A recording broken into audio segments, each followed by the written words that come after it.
Oke, selamat malam. Jadi di sini saya mau menjelaskan jawaban dari soal yang saya berikan kemarin tentang investasi aktiva tetap. Jadi kemarin di soal itu kita disuruh untuk memilih manakah investasi yang menguntungkan dengan menggunakan metode ARR ataukah metode payback period gitu.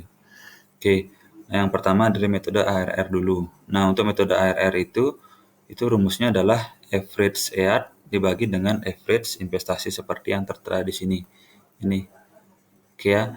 Nah, sekarang kita diberikan sebuah data tentang EAT-nya. Ini adalah EAT atau earning after tax dari proyek A dan proyek B. Jadi, proyek A ini menghasilkan EAT per tahun sebesar 150.000. Jadi tahun pertama 2, 3, 4, 5 itu sama 150.000. Sedangkan untuk proyek B EAT-nya berbeda-beda setiap tahun. Tahun pertama EAT proyek B adalah 400.000, tahun kedua 200.000, tahun ketiga dan keempat 90.000, dan tahun kelima 70.000 rupiah gitu ya. Seperti ini EAT-nya. Nah, kalau kita ingin kemudian dijelaskan di soal juga bahwa investasi untuk proyek A itu kalau kita lihat di soal ya, investasi dari proyek A itu sebesar 600.000, sedangkan proyek B itu sebesar 700.000 rupiah. Nah, sekarang kalau kita disuruh untuk mencari ARR-nya berapa, kita harus cari tahu dulu average EAT-nya berapa. Nah, cara mencari, kita misalnya contohkan ini mencari ARR dari proyek A gitu ya. Nah, ARR proyek A itu berapa? Kita cari dulu average EAT-nya berapa. Average EAT itu rumusnya adalah kita jumlahkan dulu seluruh EAT dari proyek A ini. Jadi tahun pertama, tahun kedua, 3, 4, 5 itu kita jumlahkan dulu. Dapat angka 750.000, kemudian kita bagi dengan 5. Kenapa 5? Karena 5 tahun. Jadi dirata-ratakan average EAT ini per tahunnya berapa sih? 150.000 rupiah. Oke ya. Kemudian average investasinya berapa? Average investasi rumusnya adalah total investasi dari proyek A dibagi dengan 2. Itulah average investasi proyek A. Jadi 600.000 Anda bagi dengan 2, dapat angka 300.000 rupiah. Jadi di sini dilihat ya. Ini, oke, 600.000 dibagi dengan 2, jadi dapat 300.000 rupiah. Nah, ARR itu rumusnya adalah average EAT dibagi dengan average investasi. Jadi 150.000 ini Anda bagi dengan 300.000 rupiah. Tapi kalau atau didetilkan seperti ini di jawabannya. Jadi 150.000 dibagi dengan 300.000 rupiah ini dibagi dengan ini seperti itu. Oke ya. Oke, seperti itu. Jadi ini bentuknya adalah bentuk persentase. RRA-nya 50%. Nah, sekarang kalau misalnya kita disuruh nyari ARR dari yang B, jadi saya bikin aja di sini ARR B itu average ya dari proyek B itu sama dengan rumusnya saya ulangi lagi 400.000 ditambah dengan 200.000 ditambah dengan 90.000 ditambah dengan 90.000 ditambah dengan 70.000 tambah 70.000. Oke, kemudian kita bagi dengan 5. Ini dia average ya dari proyek B. Kemudian average investasi proyek B itu sama dengan 700.000. Total investasinya kita bagi dengan 2. Nah, oke. Jadi ARR proyek B adalah ini 170.000 kita bagi dengan 300, kita bagi dengan ini. Nah, dapat angka ini tapi kita persentasekan. Oke, jadi 49 atau kalau kita bikin itu 48,57%. Jadi kalau kita lihat dari ARR-nya bahwa proyek yang lebih menguntungkan pasti proyek yang A karena ARR-nya lebih besar 50% dibandingkan dengan 48,57% gitu. Sekarang kita ke proyek yang B, payback period. Oke, kalau payback period ini kita tidak hanya bergantung pada data yang diberikan, tapi kita juga harus tambahkan dengan depreciation-nya. Kenapa harus tambahkan dengan depreciation? Karena nanti kita untuk menghitung payback period itu kita menggunakan cash inflow. Nah, cash inflow itu rumusnya adalah EAT ditambahkan dengan depreciation atau depresiasi. Nah, sekarang pertanyaannya, Pak, di soal itu kok tidak ada, Pak, depreciation-nya? Ya, karena memang tidak saya cantumkan, tapi Anda harus mencari dulu. Depreciation itu rumusnya adalah investasi total dibagi dengan lamanya investasi. Jadi kalau proyek A itu kan investasinya sebesar Rp600.000. Itu investasinya selama 5 tahun. Jadi 600.000 Anda bagi dengan 5. Dapat angka 120.000 ini. Rumusnya seperti ini, seperti di atas ini. Rumusnya untuk mencari depreciation dari proyek yang A. Nah, untuk depreciation dari proyek yang B, itu rumusnya adalah total investasi dari proyek B sebesar Rp700.000 dibagi dengan 5. Jadi sama rumusnya kayak gini. Bagi 5 ini sudah saya bikinkan juga rumusnya, jadi seperti itu rumusnya. Itu sama, setiap tahunnya sama untuk depreciation, karena kita menggunakan metode garis lurus, jadi depresiasinya sama. Nah, nantinya EAT ditambahkan dengan depreciation, itulah yang namanya cash inflow. Jadi kalau rumusnya proyek A, cash inflow-nya tahun pertama berapa sih? 150 Anda tambahkan dengan 120. Ini dapat angka 270. Oke. Kemudian cash inflow dari proyek yang B berapa? Rumusnya adalah EAT dari proyek B tahun pertama ditambah dengan depreciation dari proyek B tahun pertama. Dapat angka 540. Begitu seterusnya sampai dengan ke bawah. Oke ya, itulah namanya cash inflow. Oke. Sekarang kalau kita pengen lihat akumulasinya, ini tambahan aja akumulasi untuk mempermudah Anda membuat nanti di jawabannya. Akumulasi ini artinya apa? Artinya adalah cash inflow totalnya. Jadi tahun pertama sebagai contoh, tahun pertama di proyek A itu kan cash inflow-nya 270. Ya udah akumulasinya 270 juga. Tahun kedua cash inflow-nya berapa? Sama juga 270. Nah, sekarang akumulasinya berapa? Akumulasinya adalah 270. Ini Anda jumlahkan dapat angka 540. Oke. Kemudian di tahun ketiga, akumulasi proyek A-nya berapa tahun ketiga? Ya udah 270 tambah 270 tambah 270 atau kita bikin di sini 810.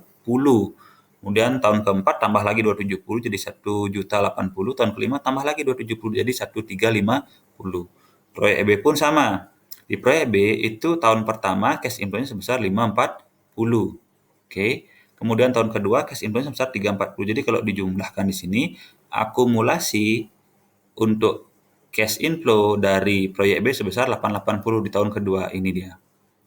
3, 4, dan 5 seperti itu. Oke. Pak, fungsinya apa Pak akumulasi ini? Fungsi akumulasi adalah untuk menentukan kapan dia akan payback period atau kapan dia akan, kalau kita bilang gampangnya lah bahasa ekonomi itu balik modalnya kapan sih gitu ya. Nah, kalau kayak sebagai contoh gini, proyek A itu kan investasinya Rp600.000. Oke ya. Nah, Rp600.000. Berarti kalau dilihat dari sini, dari dua angka ini, kapan sih kira-kira proyek A itu akan balik modal?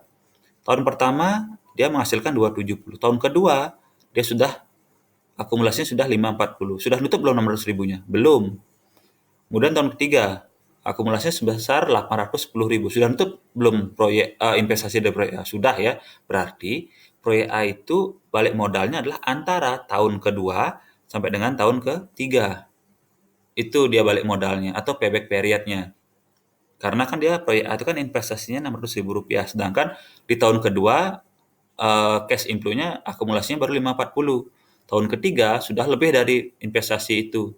Jadi kita bisa pastikan bahwa payback period dari proyek A itu pasti di antara tahun kedua dan tahun ketiga.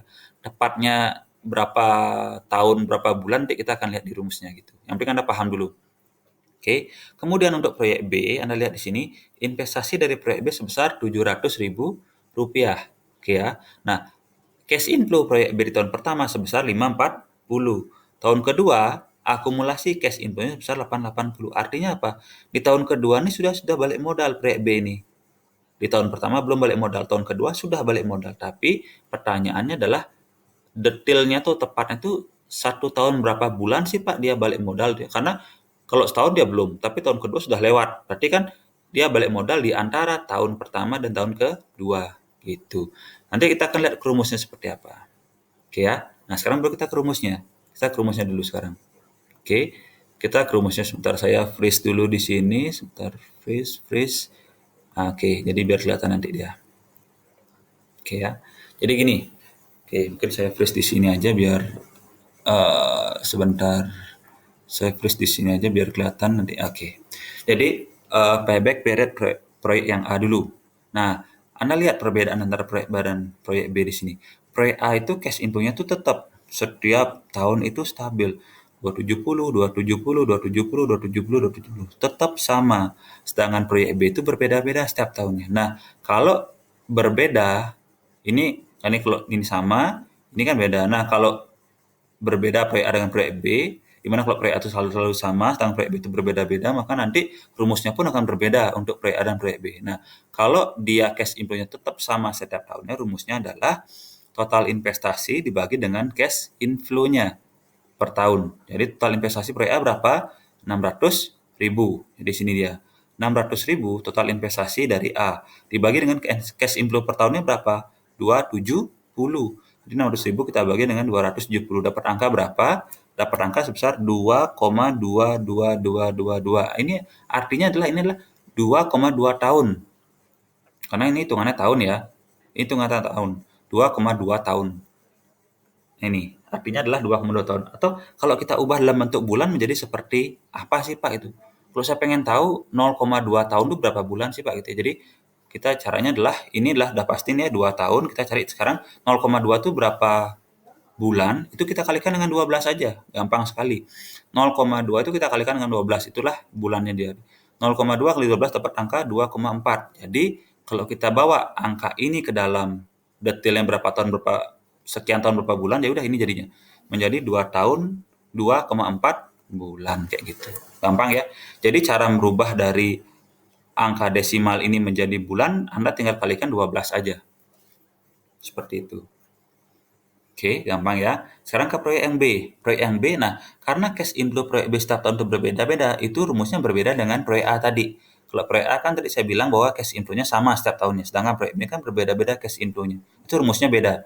Nah, rumus untuk payback period dari proyek B adalah N plus dalam kurung A min B dibagi C min B dikali 1 tahun. Ini bukan ditambah ya, tapi ini dikurangi. Ada yang ditambah kalau nggak salah saya lihat. Itu salah. Rumusnya adalah dikurangi. Jadi, N itu apa? N adalah tahun terakhir sebelum proyek itu balik modal. Nah, kita lihat sekarang proyek B. Tahun terakhir sebelum dia balik modal kapan? Tahun pertama. Benar ya? Karena tahun pertama itu akumulasinya 540, sedangkan proyek B itu kan total investasinya 700. Kalau tahun kedua kan sudah lewat. Jadi tahun sebelum dia balik modal adalah tahun pertama. Jadi N-nya adalah 1. Oke, ditambah dalam kurung A min B. A itu apa? A itu adalah total investasi. Jadi investasinya adalah 700.000. Ini dia. B itu apa? B adalah akumulasi cash inflow sebelum balik modal. Atau di tahun sebelum dia balik modal. Jadi 700.000 ini Anda kurangi dengan 540. Oke, kayak gitu. Kemudian C itu apa? C adalah akumulasi cash inflow pada saat dia balik modal. Ini, kan dia balik modal tadi saya bilang 1 tahun sekian bulan. Atau antara tahun pertama sampai tahun kedua. Nah, sekarang C-nya adalah tahun ini. Akumulasi cash inflow tahun kedua itulah C-nya dia. Dikurangi dengan B. Nah, B-nya sama tadi. B-nya adalah 540 ini. Oke, itu rumusnya. Nah, Anda tinggal bagi aja. Ini Anda kurangi dulu, kemudian Anda bagi dengan hasilnya ini. Jadi, kalau nggak salah ini jadinya 160 ya, 700 dikurangi 540 itu 160.000, dibagi dengan 880 kurang 540 itu kalau nggak salah 340. Jadi 160 bagi dengan 340 dapat angka 0,47. Jadi kalau saya bilang bahwa proyek B ini payback periodnya adalah 1,47 tahun.